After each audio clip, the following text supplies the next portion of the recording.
This is a 2019 Dodge Charger RT.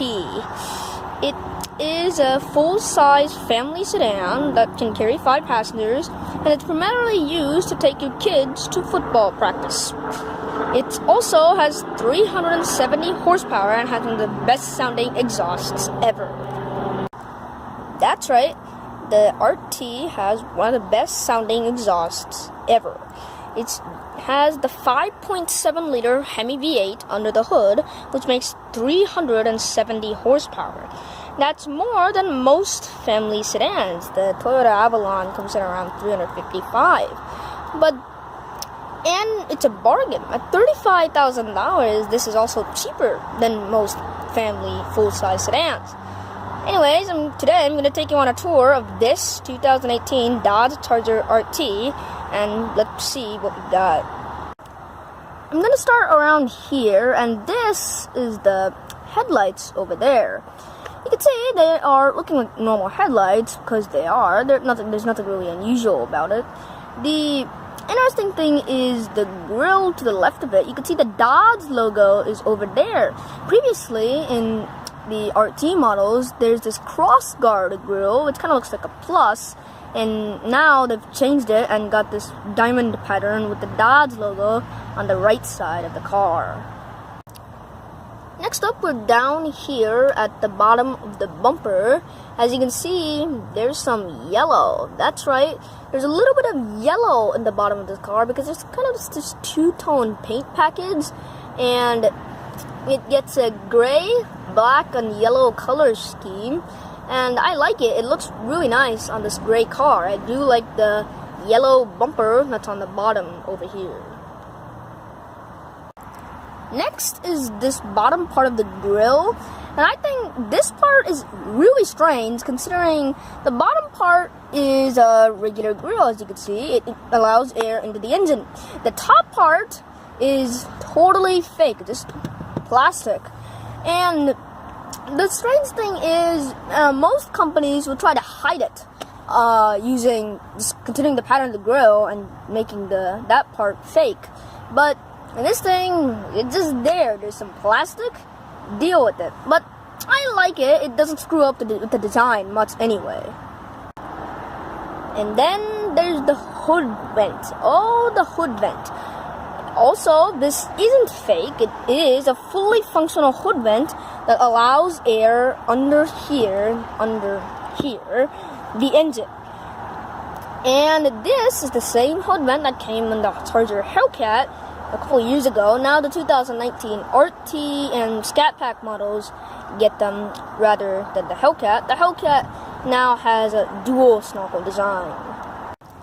Next, we move on to the center of the wheels, and as you can see over here, you can see the center of the wheels.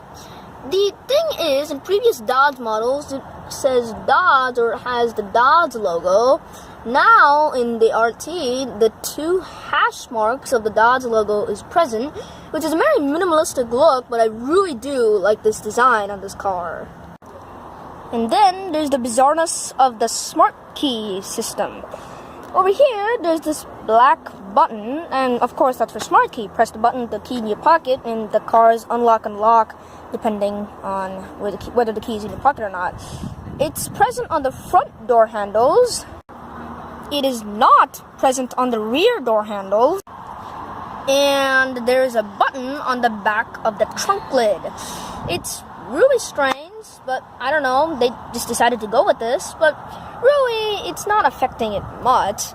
But why couldn't they put it on the rear door handles too? It's strange, and this actually probably means they're spending more money on door handles because they have to make individual door handles for the rear and the front. Next are the mirror controls, and as you can see, they're pretty normal, nothing really unusual here. You got some regular mirror controls, push it left, up, and to adjust your automatic linear mirrors. You got an R button to adjust the passenger mirror, an L button to adjust the driver mirror.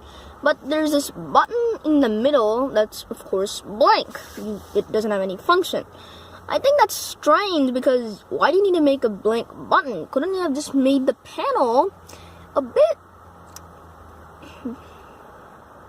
smaller. And make the buttons the same size. It's, once again, really strange. I don't know why they did this, but yeah, they decided to put a little bit more money and put a blank switch onto that plastic panel. Next up, there's this button right down here in the dashboard. There's this button that says screen off. And obviously, you know what that does. It turns off the infotainment system. Take a look.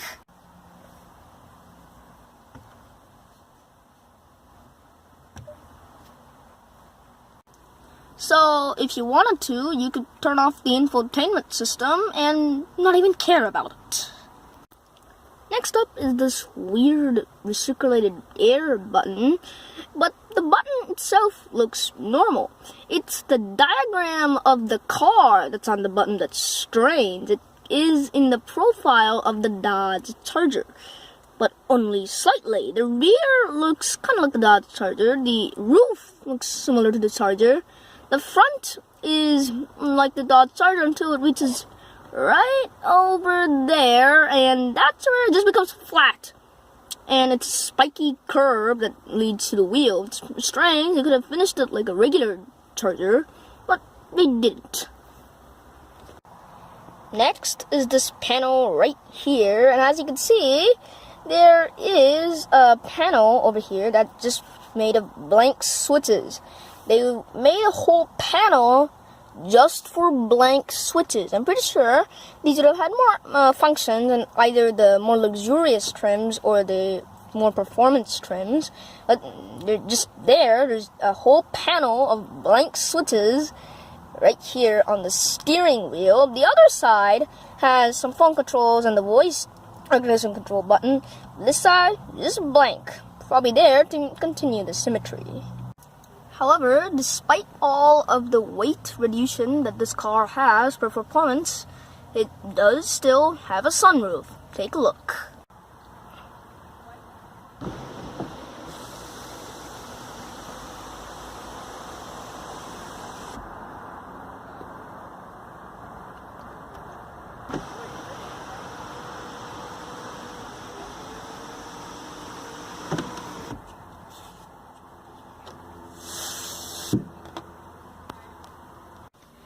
And with that, it's now time to move on to the infotainment system.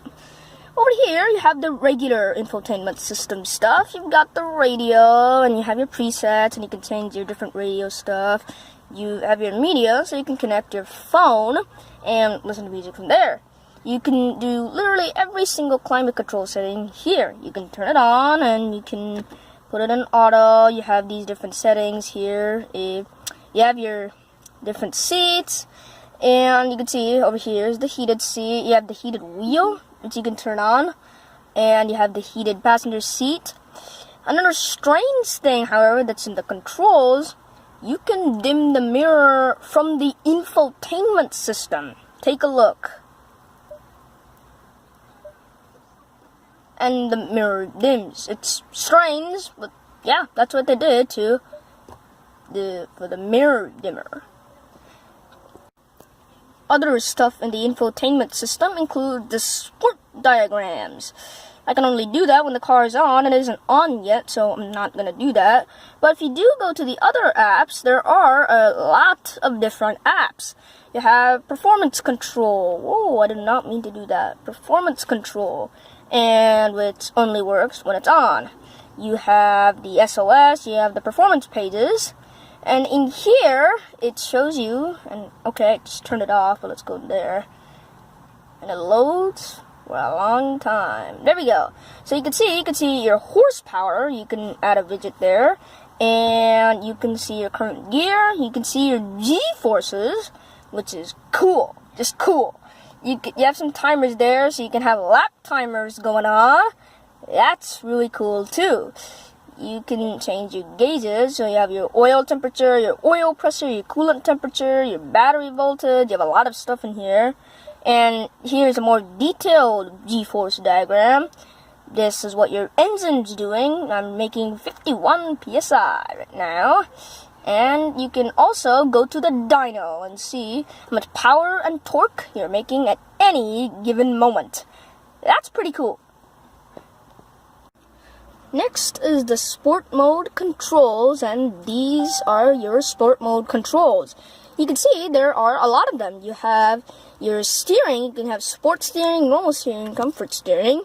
You can change your traction from normal to sport.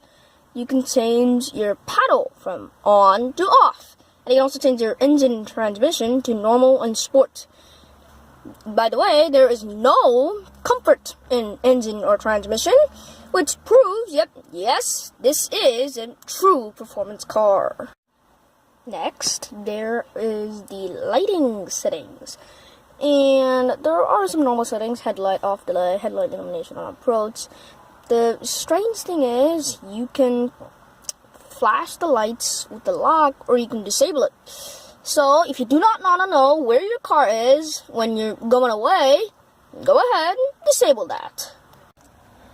And this is probably going to be the final setting that's in the infotainment system. That's really strange. But over here is the engine off delay. You can change when the power goes off in your engine. It's crazy, it's mind-blowing, but there you go. You can see when your power and when your exhaust wants to go off in your Dodge Charger RT. Next up, we're in the back of the RT, and surprisingly I have a lot of room back here. Or should I say unsurprisingly, because it is a full-size sedan, and yes, I do have a lot of room back here. You can see I have a lot of room back here. And the front seat has a comfortable position where a 5'10" person would sit. And once again, I told you, like the third time, that I have a lot of room back here. But at the same time, a 5'10" person can sit comfortably in the back of this car, while also a 5'10" person is driving in the front. Anyways, let's go take a look at the back seat amenities of the RT. A center armrest,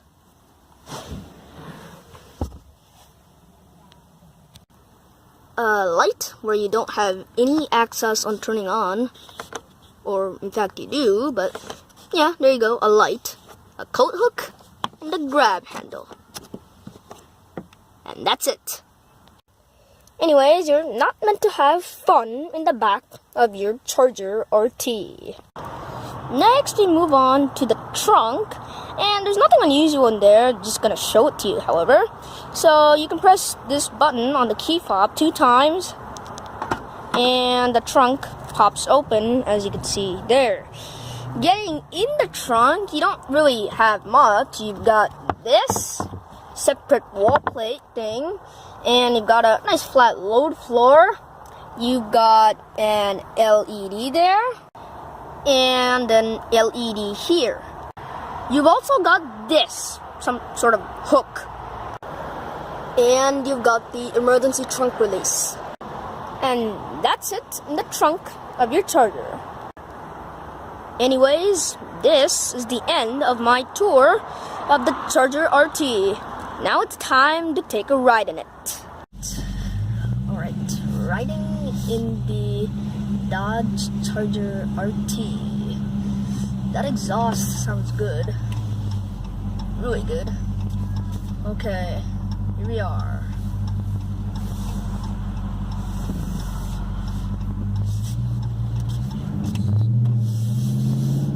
Here we are, we're on the road. So, it's smooth, but of course, tire noise is present. And with the tire noise, you got that amazing exhaust that's in the back. It just sounds nice. It feels better than the average car, the average full-size sedan, like the Toyota Avalon, for example. You have that nice exhaust in the back, which helps improve the experience on the drive of the car.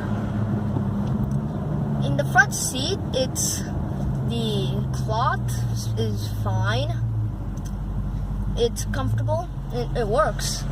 It's the main point. Their Dodge is lessening weight in the car, so it goes faster. It does the quarter mile faster, does the 0 to 60 time faster. And that's the point of most of the Chargers, the Hellcat, the RT, the Scat Pat. And it feels sporty, it feels performance oriented. Okay, here we go. Oof. So it definitely feels quicker than my Sienna. The driving experience is just amazing. Ooh, there we go. Flooring. Okay, not bad. Not bad at all. Really good. This experience is just amazing. I love it. Wow. The car itself is just feeling nice. The experience, I'm probably never gonna forget it. It's the first time I've ever been in this car, and it feels amazing. I just love riding in this thing. You have that sense, and I definitely have more of a nice, fun experience in this car than my Sienna. And it's amazing to drive around, or should I say ride around, in this car. Stop on it. Get past this guy. There you go. And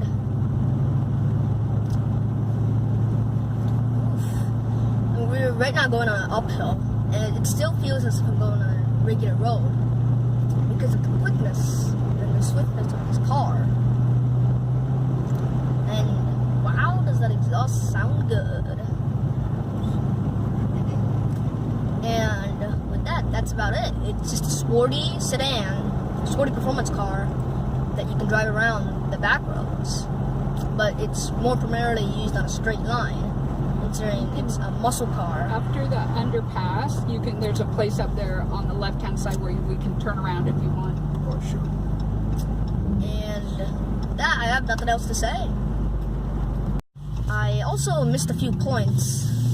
One of them is the 9-speed transmission. It's swift. The shifts are just spot on. They're perfect. And the Brembo brakes also have a good feel. When you stomp the brakes, they go really fast and they give a sudden stop. Faster than a regular car. It's smooth, the brakes are smooth, but at the same time you have a less of a braking distance to stop than, let's say, a normal sedan like the Toyota Corolla. And so that's the 2019 Dodge Charger RT. It is one of the beastly Dodge Chargers ever. I absolutely love it. And with that, it's me signing off.